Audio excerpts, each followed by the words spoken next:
Bonjour à tous.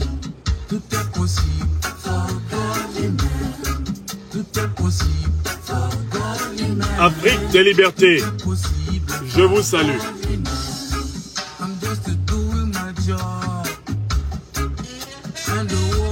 Appel au respect de la liberté de création et de prestation artistique à l'adresse de tous les Africains de la diaspora. Je vous salue et je vous remercie de bien vouloir partager cette émission.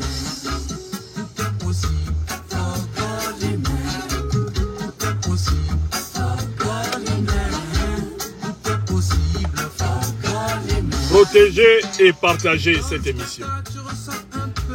Un moment de vérité à l'adresse des Africaines et des Africains de la diaspora.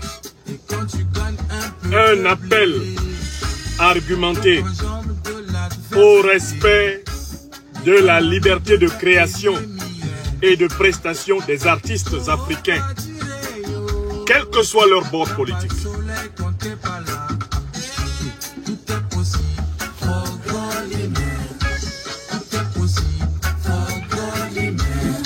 Et merci de partager ce direct, y compris si vous n'êtes pas d'accord avec moi.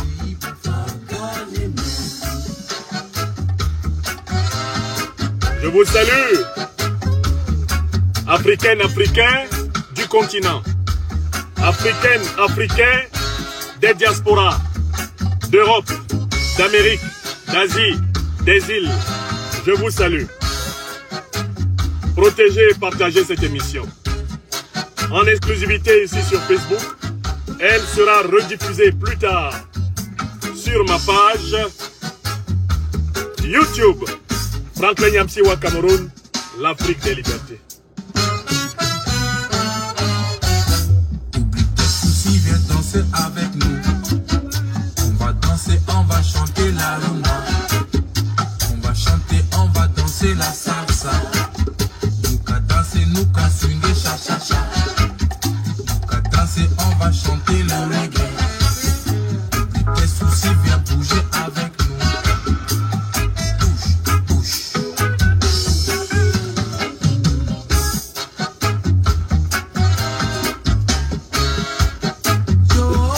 Protégez et partagez. Oui, la vie est une école. L'homme est un apprenti. Et la douleur s'emmène sur le chemin de l'avenir. Nous sommes comme des élèves. Bats-toi pour t'élever. La cagolimano. La la la la la la la la. Far away from home. Far away from home. Tout est possible. Africaines, Africains, je vous salue. Amis européens, amis américains, des pains spirituels de la liberté, je vous salue, quelles que soient vos positions actuellement sur la planète. Nous sommes le mardi 10 mai 2022 et je voudrais intervenir sur un sujet d'actualité. Actualité sociale, culturelle, mais un sujet rebattu depuis plusieurs années, notamment dans nos diasporas d'Europe, d'Amérique, d'Asie. Lorsque nous combattons les dictatures affreuses qui sévissent sur notre continent bien-aimé, l'Afrique, est-ce que c'est productif? Est-ce que c'est utile d'empêcher que viennent s'exprimer ici dans la diaspora des artistes africains qui en Afrique n'ont pas pris fait et cause pour la résistance, pour la lutte contre les dictatures? soit des artistes qui ont pris, au contraire, position pour les régimes dictatoriaux au pouvoir, en les soutenant, soit des artistes qui ont préféré adopter une soi-disant neutralité. Est-ce que les artistes qui se disent neutres, qui ne veulent pas se mêler de politique, ou les artistes qui se sont engagés à soutenir les régimes dictatoriaux au pouvoir, est-ce que ces artistes conservent et doivent conserver le droit de continuer à créer des œuvres et de continuer à prester? Par exemple, pour le cas des artistes musiciens, est-ce qu'ils doivent conserver, est-ce que nous devons respecter leur droit de continuer à donner des concerts de musique à travers le monde? Moi, je voudrais vous démontrer que même quand des artistes ne sont pas membres de la résistance, n'ont pas soutenu la résistance, même quand des artistes soit s'abstiennent de prendre position politiquement, soit soutiennent des régimes dictatoriaux, nous qui résistons contre les dictatures, devons respecter la liberté de création artistique et la liberté de prestation artistique. Telle est la thèse que je vais défendre en vous donnant des arguments. De telle façon que si vous pensez le contraire, je serai fort heureux que chacune et chacun d'entre vous, sur votre page à vous, ou dans les commentaires de cette émission, produisent des arguments opposés, qui soient meilleurs que mes arguments. Tout ceci permettra d'éclairer la lanterne de toute notre diaspora, de tout notre continent, à propos de ce problème. Le problème de la liberté d'expression, de création des artistes, le problème de la liberté de prestation des artistes, quel que soit leur bord politique. Voilà le projet que je me donne dans le cadre de cette émission. Avant de commencer mes arguments, je voudrais quand même faire quelques remarques générales. Première remarque générale. Un intellectuel politique, un résistant politique authentique, n'aligne pas sa pensée sur ce que pense la masse. Je recommence. Si vous dites que vous êtes des résistants politiques, si vous dites que vous êtes des intellectuels politiques, si vous dites que vous êtes des activistes politiques authentiques, votre pensée ne sera jamais la photocopie du point de vue apparent de la majorité. Votre pensée sera toujours l'expression de ceux dont vous êtes convaincus, vous, en âme et conscience. Car un intellectuel politique engagé, un activiste politique résistant contre les dictatures, un citoyen authentiquement libre, obéit strictement à sa propre conscience. Et il n'obéit qu'aux lois ou aux règles qu'il reconnaît justes et vraies à l'examen de sa propre conscience. Ça, c'est la première remarque. La question que nous examinons dans cette émission s'adresse à l'âme et à la conscience de chacun. Ce n'est pas une question qui peut se trancher sur le plan de ce qu'on peut appeler l'idéologie du groupe. Deuxième remarque. Celui qui se bat contre les dictatures doit veiller dans son combat contre la dictature à conserver des comportements qui montrent qu'il est différent des dictateurs. Ce sont les deux principes que j'énonce pour commencer. Si tu combats les dictatures, il faut que dans ton comportement quotidien, ton comportement dans ta famille, ton comportement dans ton quartier, ton comportement dans ta commune, dans ta ville, dans ton pays de résidence, ton comportement dans ton travail, là où tu travailles, ton comportement dans la rue, dans le métro, dans le bus, dans la circulation, ton comportement en toutes circonstances doit témoigner du fait que tu te prédisposes et que tu te destines à vivre dans une société de la dignité des personnes, de la dignité des êtres humains une société de la liberté. Tu dois veiller à être exemplaire.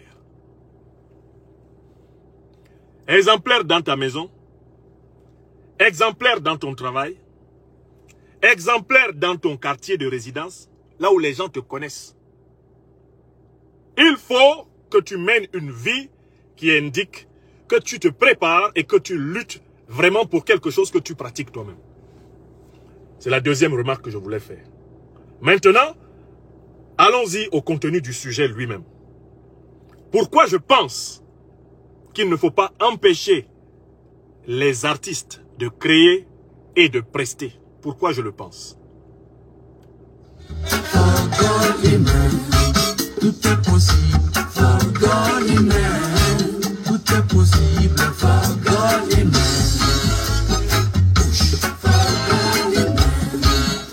Alors, d'abord, il faut qu'on s'entende sur ce que c'est que l'art. Parce qu'il y a un petit problème. Quand on n'a même pas un petit accord sur ce que c'est que l'art, quand il n'y a pas ne serait-ce qu'une définition partagée commune sur ce que c'est que l'art, évidemment, ça ne sert à rien de discuter de la liberté de création des artistes. Ça ne sert à rien de discuter de leur liberté de prestation. Il faut d'abord prendre la peine de savoir si on est d'accord sur ce que c'est que l'art. Parce que la plupart des gens qui ont des positions contre les artistes ou pour les artistes ont rarement réfléchi à ce que c'est que l'art. Qu'est-ce que l'art? Définition. L'art est l'activité consistant en la libre création d'œuvres ayant pour but de provoquer ou d'exprimer des émotions esthétiques, c'est-à-dire des émotions qui touchent la sensibilité profonde à la fois de celui qui crée et de celui qui contemple. Je recommence. Qu'est-ce que l'art? L'art est une activité consistant en la libre création d'œuvres ayant pour but l'expression de la sensibilité profonde du créateur et la stimulation de la sensibilité profonde du spectateur en vue de produire cette chose qu'on appelle l'émotion esthétique. Émotion esthétique qui peut être une émotion de la beauté du monde, ou même une contemplation de la laideur du monde. Là, c'est cela. Une activité de création.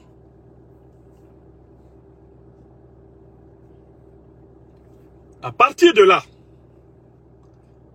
celui qui empêche la création artistique est un ennemi de la liberté. Écrivez ça. À partir de la définition de l'art, dès lors que tu sais que l'art c'est ça, c'est la libre création d'œuvres qui exprime la sensibilité d'une personne et par lesquelles cette personne essaye de toucher la sensibilité d'autres personnes.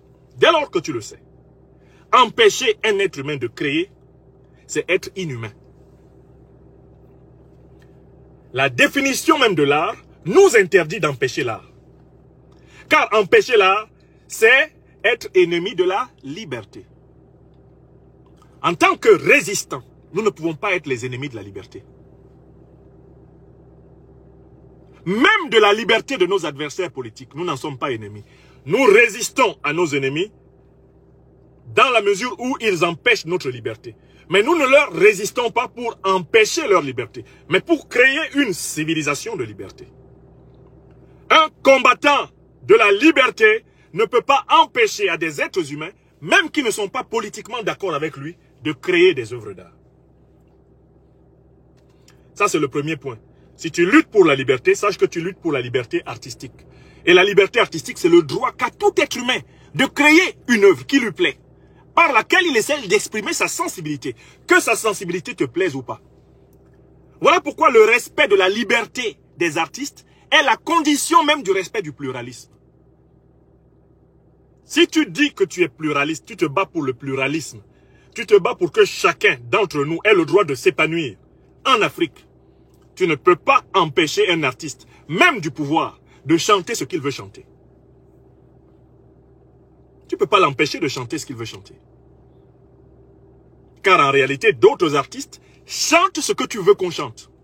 Si tu préfères les artistes qui chantent ce que toi tu veux qu'on chante, n'écoute que cela, ne va qu'à leur concert. Ceux qui chantent ce que tu ne veux pas qu'on chante, ou qui ne te plaisent pas pour leurs opinions politiques, ignore-les. Ça, c'est le premier argument. On ne peut pas combattre pour la liberté et s'opposer à la liberté de création. Donc, celui qui sera capable de me démontrer qu'on doit s'opposer à la liberté de création artistique, quand on est un combattant de la liberté, j'attendrai de lire son argument. Deuxième argument. Mais il n'y a pas que les artistes qui créent. Il n'y a pas que les artistes qui sont des créateurs dans nos sociétés. Il y a des créateurs dans tous les autres domaines. Empêcher les artistes d'exprimer leur création ici en diaspora, empêcher les artistes de tenir leurs concerts ici en diaspora, c'est une discrimination par rapport aux autres créateurs qu'on n'empêche pas. Je recommence le deuxième argument. Empêcher les artistes de créer librement et de s'exprimer librement par des concerts en diaspora, c'est discriminer une catégorie de créateurs. Alors qu'il y a d'autres catégories de créateurs qu'on ne discrimine pas. Je vais vous donner un exemple concret. Les entrepreneurs, j'espère que vous savez que ce sont des créateurs. Les hommes d'affaires, j'espère que vous savez que ce sont des créateurs. Ceux qui se précipitent pour interdire les concerts des artistes, empêcher les artistes pro-dictature de tenir des concerts. Est-ce qu'ils font la même chose envers les hommes d'affaires et les femmes d'affaires qui soutiennent les dictatures et qui font allègrement des affaires ici en Europe, qui font allègrement des affaires en Amérique, qui font allègrement des affaires à Dubaï, qui font allègrement des affaires partout? Est-ce que vous savez que les hommes d'affaires sont aussi des créateurs? Ce sont des créateurs d'entreprises. Prenons un pays comme le Cameroun. Est-ce que vous avez la liste de tous les hommes d'affaires et toutes les femmes d'affaires qui soutiennent le régime de Paul Biya et qui mènent tranquillement leurs activités ici en diaspora sans que personne ne songe à aller détruire leur entreprise? Ceux qui considèrent qu'ils ont le droit d'empêcher les artistes de créer et de s'occuper de leurs affaires artistiques devraient appliquer le même principe aux hommes et aux femmes d'affaires. À ce moment-là, ce sera une traque généralisée de tous les Africains qui ne partagent pas les mêmes opinions que nous, mais qui mènent des activités créatives. Oui! On se concentre là sur les musiciens, mais il y a des peintres, il y a des sculpteurs, il y a des cinéastes. On se concentre là sur les musiciens, mais il y a des hommes d'affaires qui possèdent des entreprises multinationales et auxquelles les mêmes qui disent qu'il faut s'attaquer aux musiciens pro-pouvoir ne s'attaquent jamais et ne demandent jamais de s'attaquer. Donc c'est de la discrimination contre les artistes musiciens. C'est de la discrimination contre les artistes, contre une catégorie de créateurs dont certains soutiennent les dictatures, alors qu'il y a d'autres catégories de créateurs qui soutiennent les dictatures et que les mêmes ne traquent pas. Donc, notez bien le deuxième argument. C'est de la discrimination contre une catégorie de créateurs. Si vous prétendez qu'on doit empêcher un artiste pro-dictature de prester, de créer des œuvres et de prester à l'étranger, vous devez veiller à appliquer exactement le même principe à tous les créateurs dans tous les domaines. Donc, on va se mettre à traquer les écrivains. Les écrivains pro-pouvoir. On ne va pas les laisser publier des œuvres. On ne va pas les laisser dédicacer leurs œuvres. On va se mettre à traquer les hommes et les femmes d'affaires. Les hommes et les femmes d'affaires pro-pouvoir. On ne va pas les laisser ouvrir leur entreprise en France, en Belgique, en Allemagne, aux États-Unis. On ne va pas les laisser aller acheter leurs marchandises en Chine, un peu partout. On va les bloquer. On continue la liste des créateurs. Est-ce que vous savez que les responsables religieux sont aussi des créateurs? Dans nos pays africains aujourd'hui, il n'y a même pas un pays où il n'y a même pas au moins 2000 religions. 2000 groupuscules religieux. Le domaine religieux est aussi un domaine de création. Les différents chefs des confréries religieuses sont aussi à la tête d'entreprises créatrices. Vous prenez une ville comme Lagos, vous faites 3 km dans Lagos, vous rencontrez 300 églises. Il faudrait donc que parmi ces 300 églises-là, que l'on rencontre à Lagos, parmi les multiples sectes musulmanes, les multiples sectes chrétiennes, on fasse la liste de tous ceux qui soutiennent des pouvoirs dictatoriaux et qu'on se mette à les traquer en Europe, les traquer en Amérique, les traquer en Asie, les traquer partout pour les empêcher de venir parler à leurs fidèles. Vous imaginez cela? Vous imaginez une telle traque généralisée à tous les créateurs qui se trouveraient être des partisans des dictatures? Vous pensez que si la lutte pour instaurer des régimes de liberté en Afrique tourne à la traque de tous les créateurs, cette lutte sera crédible? Elle ne sera pas crédible. Si nous nous mettons à traquer systématiquement tous les artistes qui soutiennent les régimes que nous contestons, tous les hommes d'affaires qui soutiennent les régimes que nous contestons, tous les religieux qui soutiennent les régimes que nous contestons, nous nous mettons à traquer systématiquement tous les écrivains, tous les intellectuels qui soutiennent les régimes que nous connaissons. Il faudrait aussi que nous traquions de la même façon tous les ambassadeurs des pays, des régimes que des pays que nous combattons, systématiquement. Il faudrait que toute personne qui n'est pas en accord avec nous soit traquée dans le monde. On ne peut pas faire ça. On ne peut pas faire ça. On ne peut pas traquer tous ceux qui, de près ou de loin, soutiennent un régime que l'on combat. Et ça, c'est la deuxième raison. Troisième raison. Quels sont les principaux responsables, eh bien, de la déchéance politique de nos pays africains? Eh bien, ce sont les responsables des dictatures. Ce sont les dictateurs, ce sont leurs ministres, ce sont les puissances néocoloniales. Nous avons tout à fait la liste et des gouvernements qui persécutent les peuples africains et des principaux responsables de ces gouvernements. Il est beaucoup plus efficace de concentrer sa pression de résistants sur les responsables politiques que d'élargir sa pression sur toute la société. Parce que si on élargit sa pression sur toute la société, ça devient de la résistance totalitaire. Alors que nous voulons combattre des régimes totalitaires, nous ne devons pas opposer des résistances totalitaires. Nous devons nous concentrer sur les principaux responsables politiques des régimes que nous combattons, et c'est sur eux que la résistance diasporique doit se focaliser. Car le poisson pourrit toujours par la tête. Et c'est la tête du serpent qu'il faut trancher pour que le serpent soit mort. Pas sa queue. Si vous tranchez la queue d'un serpent, il est toujours vivant. Et il est capable de cicatriser et de continuer à diffuser son venin. C'est la tête qu'on tranche. Et la tête, c'est qui? Ce sont ses présidents, ce sont ses premiers ministres, ce sont ses ministres. Les premiers responsables de l'ordre politique injuste sont ceux sur lesquels la résistance doit se concentrer. Une résistance qui se met à s'attaquer à toutes les catégories socio-professionnelles va inévitablement les retourner contre elle. Je recommence. Une résistance politique qui généralise les attaques contre toutes les catégories socio-professionnelles. Et à l'intérieur de ces catégories, contre tous ceux qui ne sont pas d'accord avec elle, elle va en réalité braquer la population contre elle. Parce que cette résistance va se présenter comme une résistance totalitaire. La résistance ne doit pas être totalitaire. Elle doit annoncer, par sa manière de faire, une société pluraliste. Une société qui ne confond pas les vessies avec les lanternes. Une société qui n'est pas une société de règlement de compte généralisé. Une société qui veut être transformée.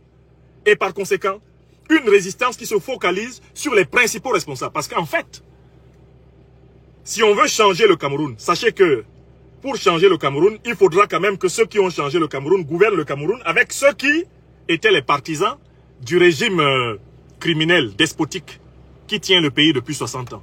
Si on veut changer le Gabon, n'oubliez pas que tous les Gabonais ne seront pas changés uniquement parce que Ali Bongo est tombé. Il va falloir que ceux qui ont changé le Gabon gouvernent le Gabon avec un peuple gabonais dont certains étaient les partisans d'Ali Bongo. Il faut s'y préparer. Vous voulez changer la Côte d'Ivoire. Mais la Côte d'Ivoire, Alassane Ouattara va tomber. Mais attention, les Ivoiriens qui ont soutenu Alassane Dramane Ouattara seront encore là. Il va falloir se préparer à gouverner la Côte d'Ivoire malgré et avec la présence de ces Ivoiriens qui ont soutenu Alassane Ouattara. Vous voulez changer le Tchad des débits, mais ceux qui ont fait allégeance au Tchad des débits seront encore là quand les débits ne seront plus là. Il va falloir gouverner le Tchad avec ceux qui ont fait allégeance autrefois au débit. Et pour s'y préparer, il ne faut pas généraliser la résistance contre toutes les catégories sociales. Il ne faut pas totalitariser la résistance. Il ne faut pas totalitariser la résistance. La résistance doit conserver le sens de la nuance. Ça, c'est le quatrième argument. Et enfin, j'en viens au dernier argument pour finir. Mes chers frères et sœurs de la résistance africaine, de tous les pays, je ne m'adresse pas ici qu'aux Camerounais, où on entend ces derniers temps une affaire avec Grace Deka. Mais ce n'est pas la première affaire. Il y a eu des affaires avec les Congolais et leurs artistes. Il y a eu des affaires des Ivoiriens et leurs artistes. Les Gabonais et leurs... Tout le monde, tous les pays africains, toutes les diasporas africaines sont concernés par cette question. Je voudrais vous poser la question suivante. Vous qui êtes pour la répression des artistes pro-pouvoir, quand on va dans votre maison, ou dans votre téléphone, ou qu'on va dans votre discothèque, est-ce que vous êtes sûr de connaître l'itinéraire politique de tous les artistes que vous écoutez et que vous aimez? Certains d'entre vous aiment les artistes cubains. Certains aiment les artistes brésiliens. D'autres aiment des artistes français. D'autres aiment des artistes allemands. D'autres aiment des artistes kenyans. Des artistes jamaïcains. Des artistes japonais. Des artistes chinois. Des artistes américains. Nous avons toutes sortes d'œuvres d'art musicales à l'intérieur de nos bibliothèques musicales. Dans nos téléphones portables, dans nos discothèques à la maison, à l'intérieur de la voiture, nous écoutons toutes sortes d'œuvres musicales. Je pose une question à ceux qui pensent qu'il faut traquer les artistes qui sont proches des pouvoirs dictatoriaux que nous combattons. Est-ce que vous êtes sûr que vous avez vérifié dans la liste des artistes que vous écoutez avec plaisir tous les jours que certains ne furent pas partisans des dictatures? Est-ce que vous avez vérifié? Alors, moi j'ai déjà vérifié. Et j'ai découvert la chose suivante. Une musique ne me plaît pas uniquement parce que la personne est du même bord politique que moi. Parce que la musique est avant tout l'art de la production des sons qui plaisent à l'âme.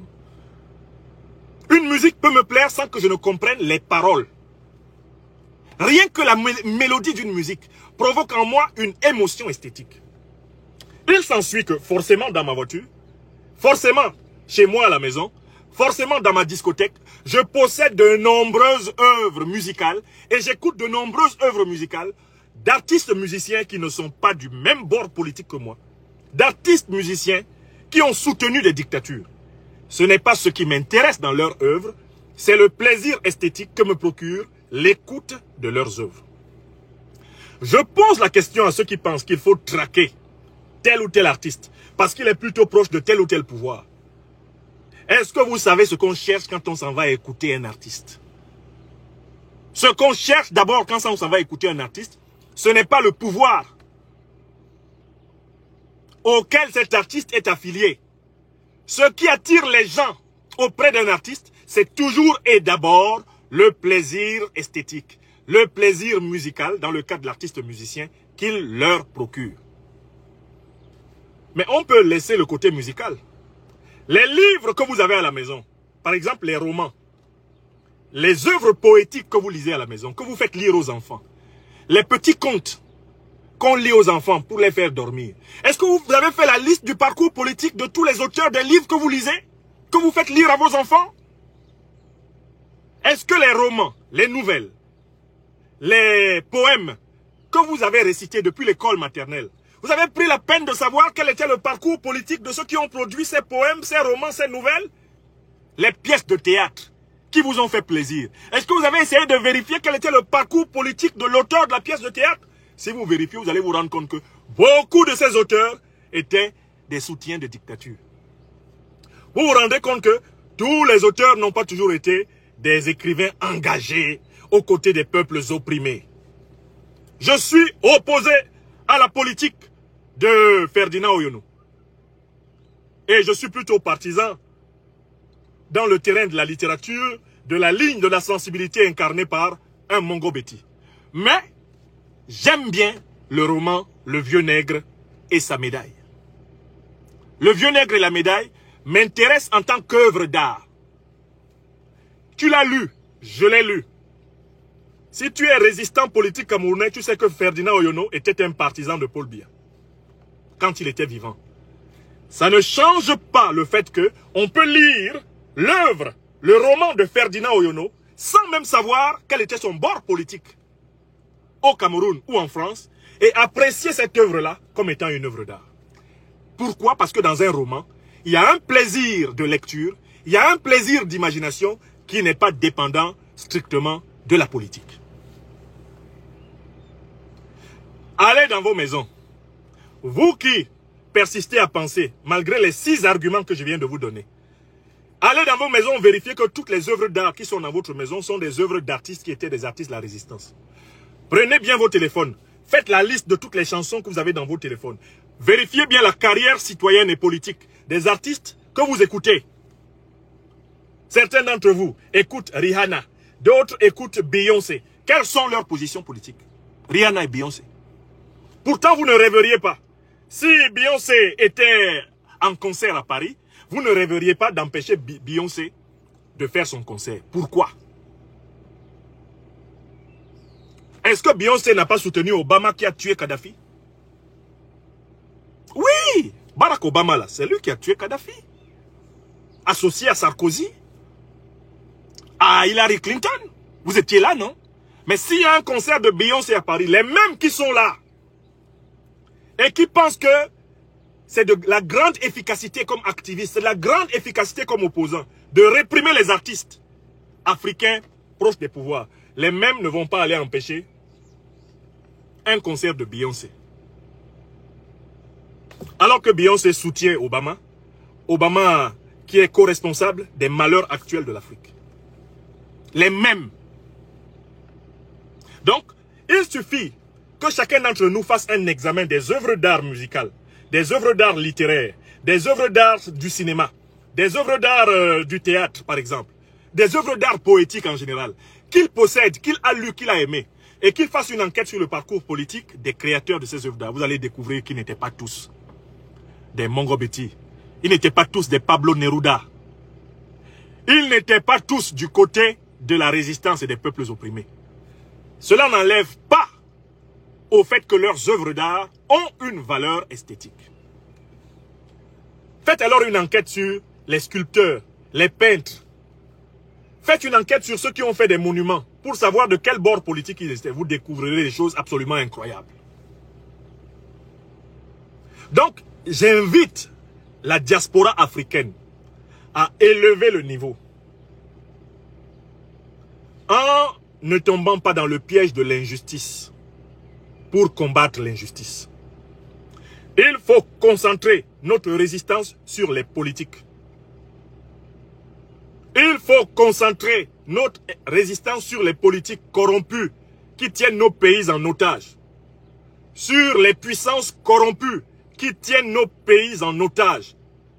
Ne dispersons pas nos énergies à persécuter une catégorie particulière de créateurs. Parce que si tous ceux qui créent des œuvres, tous ceux qui créent des objets, tous ceux qui vivent de la création et qui sont proches des pouvoirs dictatoriaux doivent être empêchés de fonctionner ici en diaspora, alors il faut arrêter la discrimination contre les seuls artistes musiciens. Il faut étendre ce comportement aux hommes et aux femmes d'affaires. Il faut étendre ce comportement aux écrivains. Il faut étendre ce comportement aux leaders religieux. Il faut étendre ce comportement finalement à toute la société et à tous les membres des corporations où il y a des individus qui ne font pas ce que nous voulons. Or, si nous faisions cela, nous ne serions en rien différents des pires dictateurs d'Afrique. Car c'est ce qu'ils font. Ils persécutent tous les esprits libres de toutes les professions. Les dictateurs d'Afrique persécutent tous les esprits libres de toutes les professions. Ceux qui résistent contre les dictateurs africains ne peuvent pas se caractériser par la persécution de tous les esprits libres de toutes les professions. Encore moins par la persécution de ceux qui créent. Enfin, je donne mon dernier argument. Mais écoutez, nous avons des artistes musiciens qui sont engagés du côté de la résistance africaine. S'il y a un artiste musicien qui soutient les dictateurs, n'allons pas à son concert. On a aussi le droit d'essayer d'argumenter auprès de nos proches, de nos partisans, pour leur dire « cet artiste-là est coupable de ceci, ceci, ceci sur le plan politique. Moi, je n'irai pas à son concert. Que tous ceux qui pensent comme moi, eh bien, restent chez eux. » On a le droit de le dire. Mais il ne peut être justifiable qu'on utilise la violence pour empêcher quelqu'un de créer et de vivre de sa création. Quelle que soit la personne. Quelle que soit la personne. En tant que créateur, en tant qu'être libre, eh bien, chaque personne doit être respectée. Même quand elle est une personne qui soutient le pouvoir. Dans son activité de création, tout ce qu'on peut faire, c'est ne pas la soutenir, c'est appeler à ne pas la soutenir, mais pas l'empêcher de le faire. Parce que c'est exactement ce que font les régimes de Bongo, de Biya, de Sassou, de Faure Gnassingbé, de Ouattara. C'est ce qu'ils font. Quelle est donc la différence si nous faisons pareil? Nous avons des artistes engagés du côté de la lutte africaine. Ils nous suffisent bien. Mieux vaut être bien accompagné, mais de peu de personnes, que d'être mal entouré, mais accompagné de beaucoup de personnes. Nous n'avons pas besoin de quantité dans la résistance. Nous avons besoin de qualité. Du point de vue, eh bien, de la lutte des idées. La qualité est très importante dans la résistance. Honorons donc et soutenons massivement les artistes qui, en plus, s'engagent du côté du peuple, mais laissons s'exprimer librement ceux qui ont cru bon, soit de soutenir les dictateurs, soit de ne pas s'engager du tout. Laissons-les vivre librement leur art. D'autant plus que, et je prends l'exemple de Grace Deka au Cameroun, que Grace Deka soit proche du régime de Biya ou qu'elle ne soit pas proche du régime de Biya, tous ceux qui sont là et qui connaissent l'œuvre musicale de Grace Deka reconnaîtront qu'elle a du talent. Et qu'on peut danser sur n'importe lequel de ses morceaux sans avoir besoin de connaître son obédience politique. C'est ça l'art. C'est ça la grandeur de l'art. Je ne partage pas les mêmes opinions politiques, par exemple, que Grace Deka, mais je respecte sa création artistique. Je respecte ce qu'elle a créé de beau, sa musique. Parce que je sais que la musique fait partie de ces choses qui, en réalité, expriment ce que l'être humain a de plus profond, son caractère créateur, et peuvent toucher en tout être humain ce qu'il a de plus profond, à savoir son caractère créateur. On peut tout à fait être ému, touché par la musique d'une personne dont on ne partage pas les opinions politiques. Et vous le savez. Donc la politique est une cause extrêmement importante, mais on ne doit pas mener son engagement politique en semant la confusion dans son esprit et autour de soi. Nous qui résistons contre les dictateurs, nous devons être exemplaires. Notre manière de résister doit indiquer que la société que nous voulons instaurer en Afrique sera une société de confiance, une société de respect mutuel, une société exemplaire. Nous avons le droit d'être féroces envers les hommes et les femmes politiques qui exercent directement la férocité contre nous. C'est de la légitime défense. Mais n'exerçons pas une férocité généralisée. Frères et sœurs de la résistance africaine, n'exerçons pas une férocité généralisée contre la société, contre les ressortissants de toutes les corporations qui ne nous plaisent pas. Appuyons-nous sur ceux qui font des choses qui nous plaisent. Laissons les autres exister. C'est cela la grandeur qui finira même par toucher le cœur de ceux qui pour le moment nous veulent du mal. Ils diront, avec cela, il est certain que je ne serai même pas victime de vengeance. Avec cela, il est certain que je pourrai même faire acte de repentance. Avec cela, il y a une place, il y a des bras qui seront ouverts si je comprends que je m'étais trompé. Nous devons être ceux-là qui rassurent, qui annoncent un monde plus juste, plus humain, plus fraternel. Non pas des mous, Nous ne devons pas être mous envers les politiques, les principaux responsables de notre déchéance. Mais nous devons être bienveillants envers nos peuples.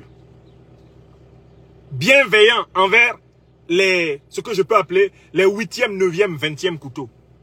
Car ce n'est pas eux qui comptent. La tête du serpent étant coupée, tous ces gens-là que vous voyez là aujourd'hui, seront encore les premiers à se précipiter, puisque c'est souvent des girouettes pour venir louer le nouveau pouvoir. Ils ont toujours fait ça. Moi, j'ai grandi au Cameroun. J'ai vu comment les artistes chantaient à Idjo. Dès qu'Aïdjo est tombé, les mêmes artistes qui chantaient à Idjo se sont mis à chanter Paul Biya et à chanter contre Aïdjo. Donc, il ne sert à rien. Il ne sert à rien de pourchasser des artistes parce qu'ils n'ont pas nos opinions politiques. Concentrons-nous sur les politiques qui sont les principaux responsables de notre déchéance. Et économisons nos énergies. Ne déclenchons pas des haines dans le peuple. Enfin, il faut savoir que ce peuple-là a dansé au pas musical de tous ces artistes. Donc, quand vous vous illustrez par de la brutalité contre des artistes, vous êtes en train de vous aliéner une bonne partie du peuple. Il y a des gens qui sont de l'opposition, mais qui aiment la musique de l'artiste que vous voulez empêcher. Donc, quand ils apprennent que vous avez brutalisé cet artiste, ces gens-là n'ont plus d'affection pour vous. Ils trouvent que vous êtes barbare, ils trouvent que vous êtes une brute, ils trouvent que vous êtes grossier. Et qu'ils ne peuvent pas vous faire confiance. Parce que demain, ce sera pareil. Il n'y a que les artistes qui chantent pour votre pouvoir qui auront le droit de chanter en Afrique. Quand vous aurez pris le pouvoir, vous allez reproduire ce que vous faites déjà en diaspora. En diaspora, vous interdisez aux artistes qui chantent pour le pouvoir de s'exprimer. Mais qu'est-ce qui va se passer quand vous arriverez au pouvoir? Les mêmes qui se comportent comme ça ici vont interdire aux artistes qui chantent contre le pouvoir de s'exprimer. Voilà pourquoi je parle d'un totalitarisme de résistance que nous devons bannir. Alors, qui suis-je dans cette diaspora pour parler? Eh bien, je suis en diaspora depuis 1995. Donc, on peut me considérer déjà comme un doyen de diaspora. 1995-2022, ça fait pratiquement 33 ans. Plus de 33 ans de vie en diaspora. Si on considère mon pays natal, le Cameroun, comme mon lieu de départ. Donc, j'ai tout vu ici dehors. Comme on dit chez moi à Douala, à Donsi en hall. J'ai tout vu ici dehors. Comme on dit chez moi ici à Douala, outside bat. N'a pas pour bat day for outside. Le dehors, si que vous voyez, est mauvais. J'ai tout vu dedans. Deuxième raison. Je ne suis pas de ces intellectuels qui essayent de savoir ce que la population pense et qui photocopient la pensée de la population. Non, non, non. Je suis de ces intellectuels qui disent toujours à leur peuple ce qu'ils pensent. Que le peuple soit d'accord ou pas, je dis toujours ce que je pense. Et je n'ai jamais changé. On me connaît dans la diaspora pour ça. On me connaît pour ma capacité à ne pas être d'accord s'il le faut avec tout le monde. Et à rentrer dormir tranquillement chez moi. Je n'ai jamais cherché à être d'accord avec tout le monde. Et ce n'est pas possible. Et je n'ai jamais demandé à tout le monde d'être d'accord avec moi. Et ce n'est pas possible. Et tout ce que je dis n'est pas toujours vrai. Car il m'arrive de me tromper. Mais je me trompe de bonne foi. Je ne trompe pas les gens. Je ne dis pas aux gens ce que je ne fais pas. Je ne demande pas aux gens de faire ce que je ne fais pas. Je ne me suis jamais attaqué à un artiste. Ici en diaspora. Je n'ai jamais appelé à la violence contre un artiste en diaspora. Quand il y a des artistes pro-pouvoir qui meurent, mais qui m'ont touché par leurs œuvres, je salue leur mémoire. Allez vérifier. Mon ami Jean Bikoko Aladin, qui était un artiste critique sur Aïdjo, et qui, sous Paul Biya, était devenu un artiste, on va dire, pro-pouvoir. Il est venu ici à Rouen 1 an avant sa mort. C'était là-bas, chez moi. On a passé 2 jours ensemble. Il est descendu chez notre doyen, le musicien UPCiste Yves Ben, où il est resté 1 semaine. Pourtant, nous savions bien que politiquement, il n'est pas de notre bord. Mais la SICO nous rassemble. Parce que quand on met la SICO, il n'y a pas de bord politique. Non, quand on met la SICO au Cameroun, il n'y a pas de bord politique. Tu danses. Tu danses. Ou ça danse dans ta tête. Parce que la SICO est une musique tellement prenante. Oui. Nkoti François est mort récemment. Nkoti François, au Cameroun, je reste toujours au Cameroun, je connais bien les artistes. Mais Nkoti François est parfaitement connu comme l'un des plus grands souteneurs du régime dictatorial de Paul Biya. Mais la musique de Nkoti, là, quand Nkoti chante le Makossa, moi je suis d'accord avec lui. Parce qu'il chante bien. Desto, quand il est mort, j'ai salué la grandeur de l'art. Et rappelé que sur le plan politique, on ne s'entendait pas. Mais si c'est l'art là, quand Nkoti passe, je m'incline. Il a laissé une œuvre. C'est ça. On dit Mouna Yongo Aboukite Owa Bambele Mokonda. C'est ce qu'on dit à Douala. Quand ton frère te dépasse dans un domaine, porte sa chaise. Écoutez la musique que jouait Epeme Zanzibar, des têtes brûlées. C'était un supporter du RDPC. Epeme Zanzibar. Mais quand Epeme était à la guitare, est-ce qu'il y avait une affaire de politique dedans? Quand les têtes brûlées étaient sur scène, à la Cameroun Radio Television, est-ce qu'il y avait une affaire de politique dedans? Non. C'était joli. La virtuosité de ce groupe musical nous a marqué. Au point même que les Camerounais ne savaient même plus de quelle ethnie sont ces gens-là. Tellement les gars là touchaient le cœur des gens quand ils sont sur scène. C'est ça la musique. Aujourd'hui, vous ne savez pas qu'il y a des gens du parti au pouvoir qui adorent la musique de Richard Bona. Richard Bona qui est engagé avec le peuple camerounais dans la lutte pour la vraie émancipation. Les gens de tous les bords aiment la musique de Richard Bona. Quand Richard Bona prend la guitare ou qu'il monte au micro, les cœurs frémissent. Les cœurs frémissent. Ah, vous détestez Kofi Olomide, mais Kofi Olomide, quand il est sur scène, les cœurs frémissent. Ah, Tchalamwana n'est pas de tel bord, mais Tchalamwana, mon Dieu, Tchalamwana. Quand elle débarquait sur le campus de Yaoundé, dans les années 90, pour tenir ses concerts, est-ce qu'il y a un garçon qui tenait debout?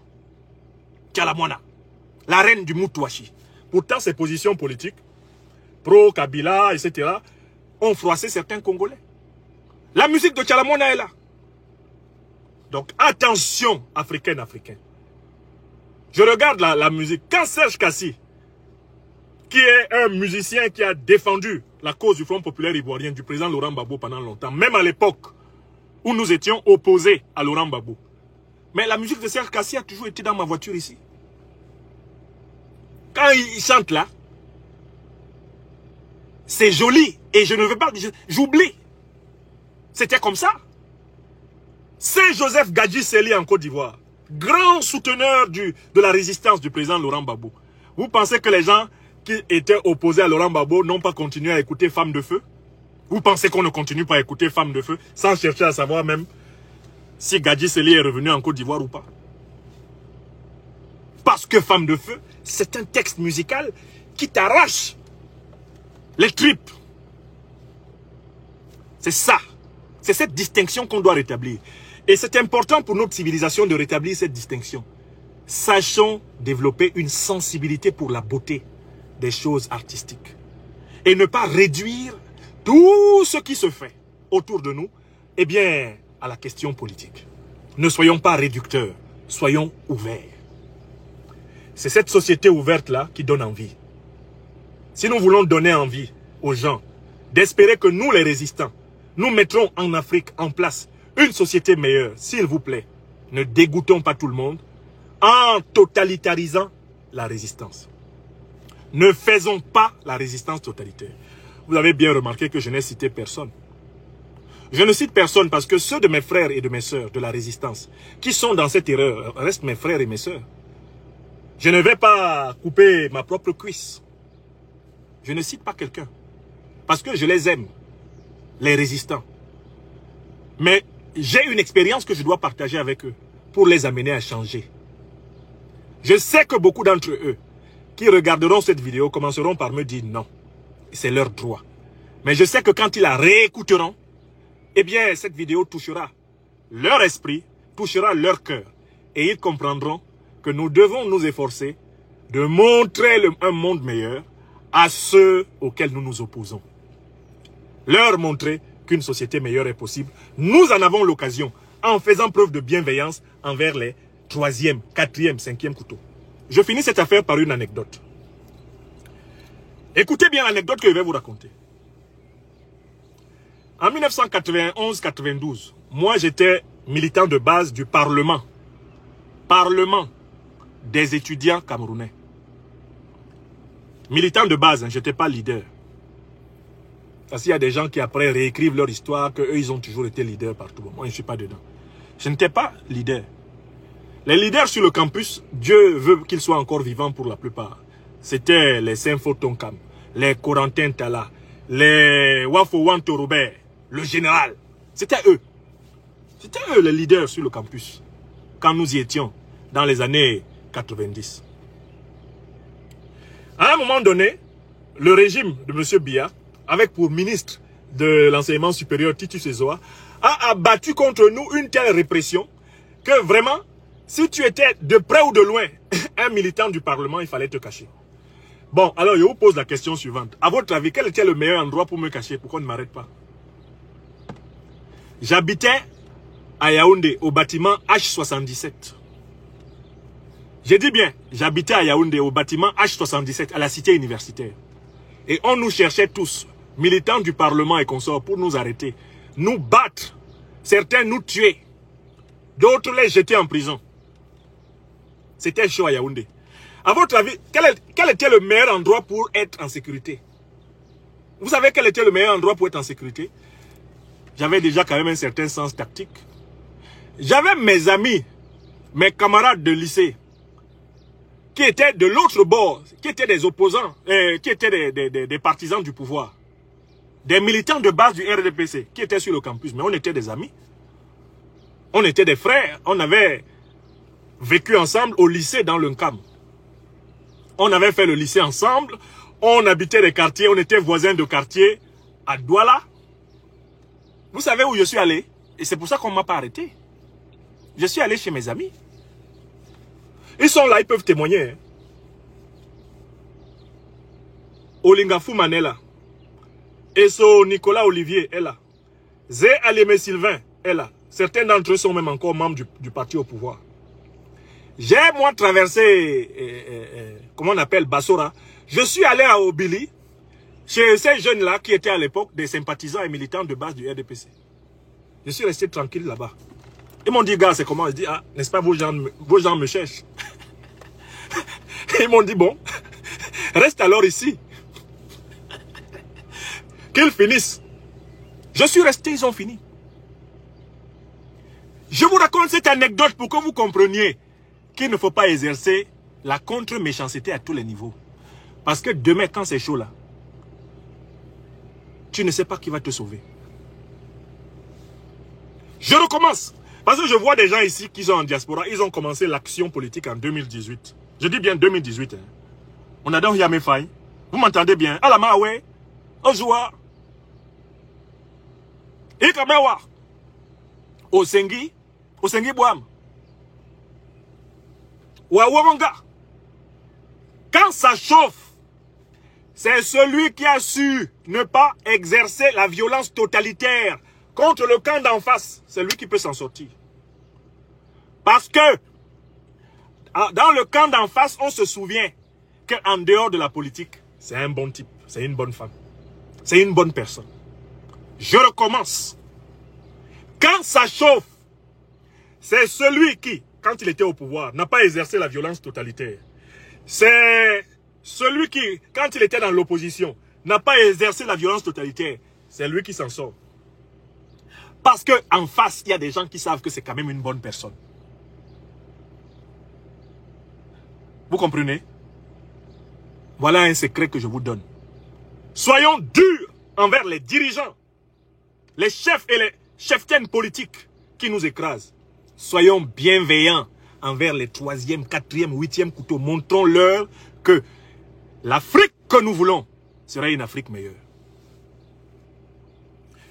Et il ne faut pas couper les rapports humains.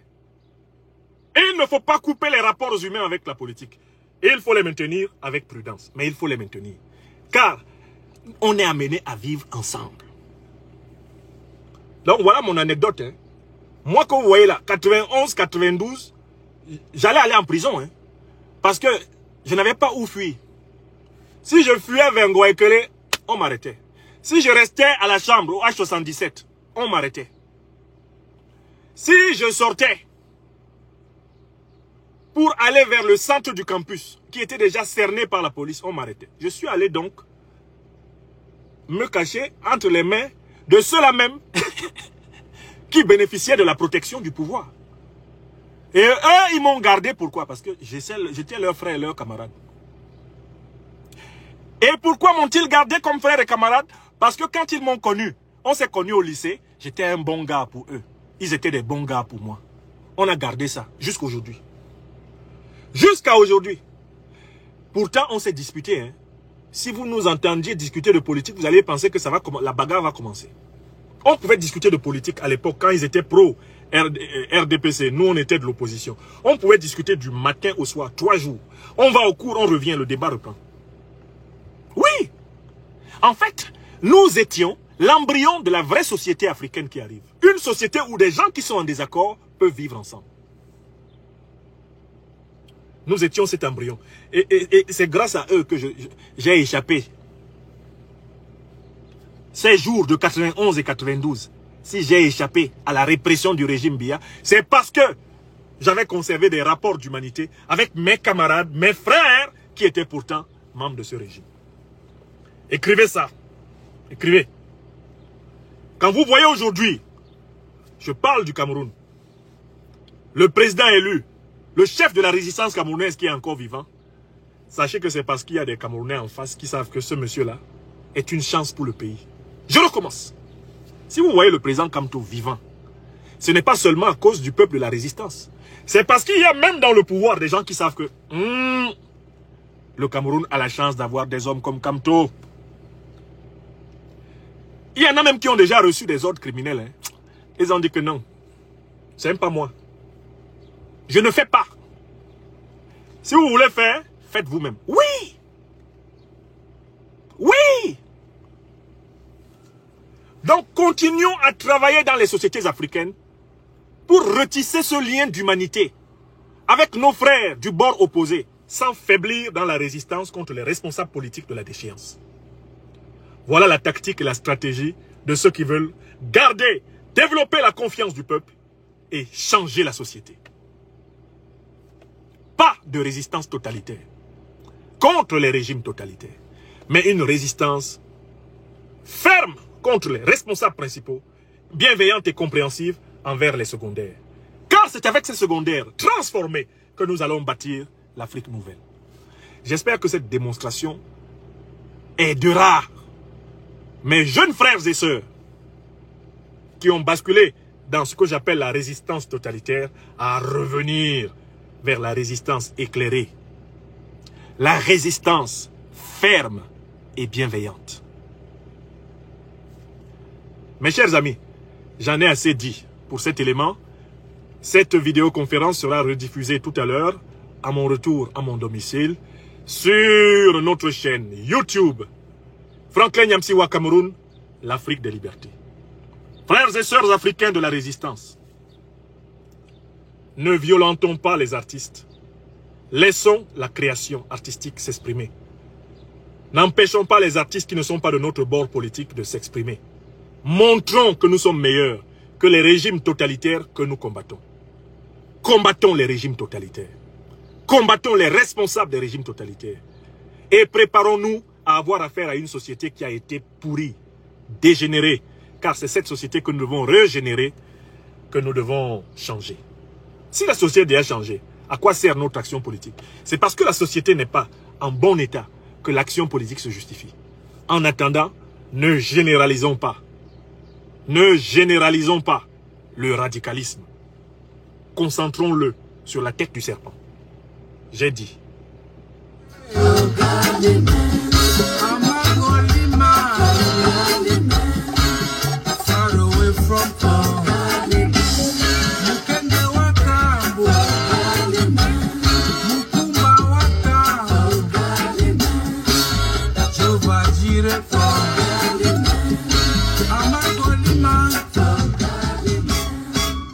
Dédicace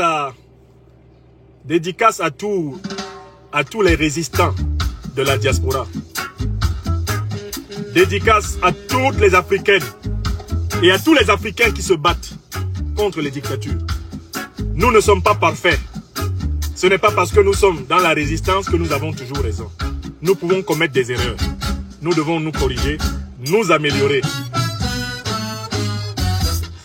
Cette vidéo n'a pas pour but de flétrir les résistants qui veulent punir les artistes pro-pouvoir, mais de les amener à réfléchir, à arrondir les angles, à s'adapter et à élever le niveau du combat. Donc, à chacune et à chacun de mes jeunes frères et sœurs de la résistance qui étaient pour la répression contre les artistes pro-pouvoir, moi, Sisikou, Nyamsiwa Cameroun, je demande pardon. Allons-y doucement. Allons-y doucement, camarades. Calmons le jeu, concentrons nos énergies. Voilà le sens. Voilà le sens de cette intervention. Que personne ne se sente humilié. Que personne ne se sente attaqué. C'est pour ça que je n'ai cité personne. Parce que je vous aime tous. Je vous aime tous. Et pour chacune et chacun d'entre vous, j'ai de l'admiration en vos grades et qualités. Merci encore.